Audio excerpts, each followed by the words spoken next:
I'm going to hold my mic like this because I need to look like a real influencer. Just kidding, guys. It's pet peeve. Hide your mics. Lavalier mics. Hide them as best you can. Anyway, the reason I'm here is to talk about what I look for when I'm taking a new lens out for the first time. Now, I don't change lenses much anymore because I've experimented and found what I need and what works best for me. I also can't afford to, but thanks to Photo Freedom and Fujifilm SA, I get to use this tomorrow. This is the 150 to 600 f 5.62 f8. Now, I usually shoot with the XF 100 to 400, which is mine on my X-T5, and it gives me a little bit more light but less reach. So what I'm going to do is set up one rig for video clips and use this for stills.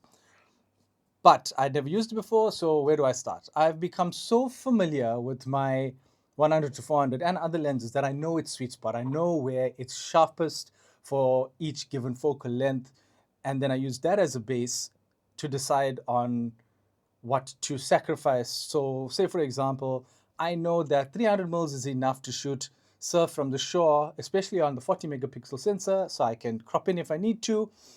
If I go to 400, the sharpness drops off quite a bit, and I know that from the MTF curves or graphs. Excuse me.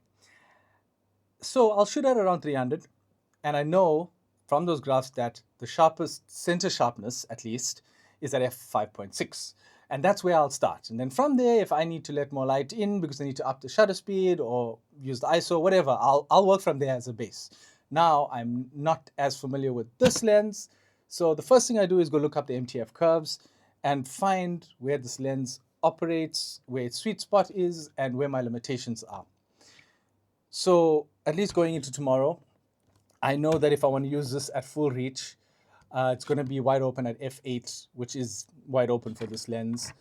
That's more than likely what I'll do.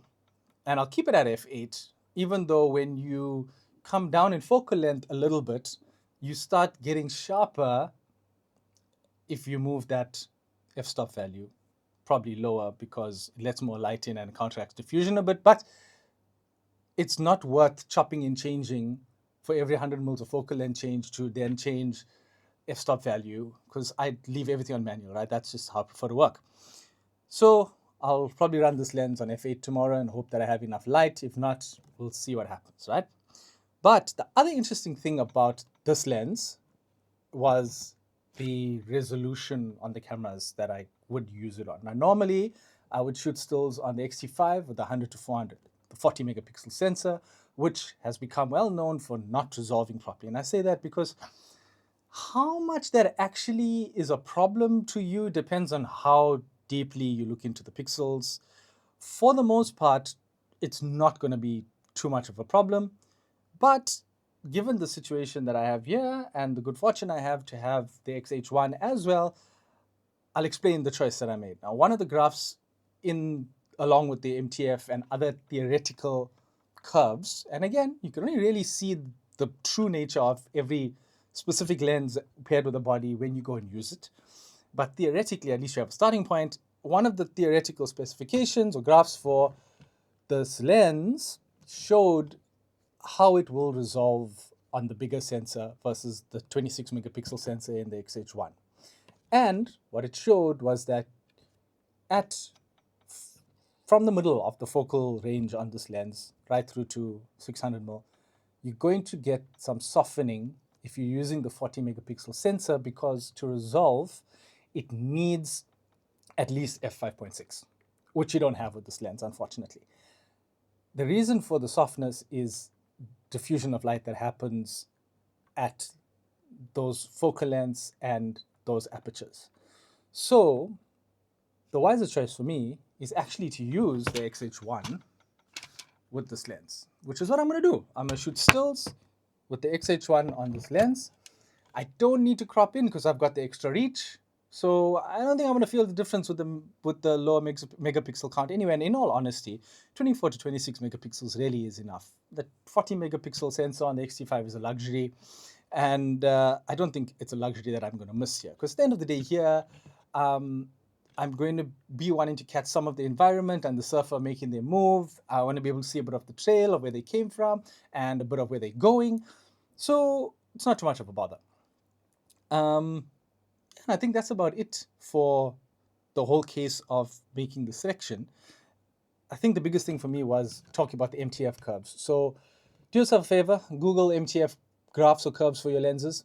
The best thing that I've found is, instead of chopping and changing lenses all the time, is really just get to know your lenses and your gear. I tried out a different camera body this week. I tried out the XE5, lovely camera, more powerful internals than my XT5, but I struggled in terms of workflow and efficiency because I wasn't as familiar with the layout. And for the way I work, maybe it's not the best for me. Maybe I just needed more time. I don't know. But the point is, because I know the layout of my XH1 and XT5 and my lenses so well, I don't even have to think about where my hands need to go or what um, exposure values I need to get to, because I just know where the best points are. I'm so comfortable with it. So yeah, think about that. Spend some time with your gear. Try not to chop and change so much. And yeah, check out MTF curves. That'll probably help. The other thing to consider is I'm going to take a few small video clips tomorrow. And the thing is whether to shoot in F-Log or normal baked-in profile. So I'll make a second short video, I think, explaining that, because, I can't do anything short. Hope it helps.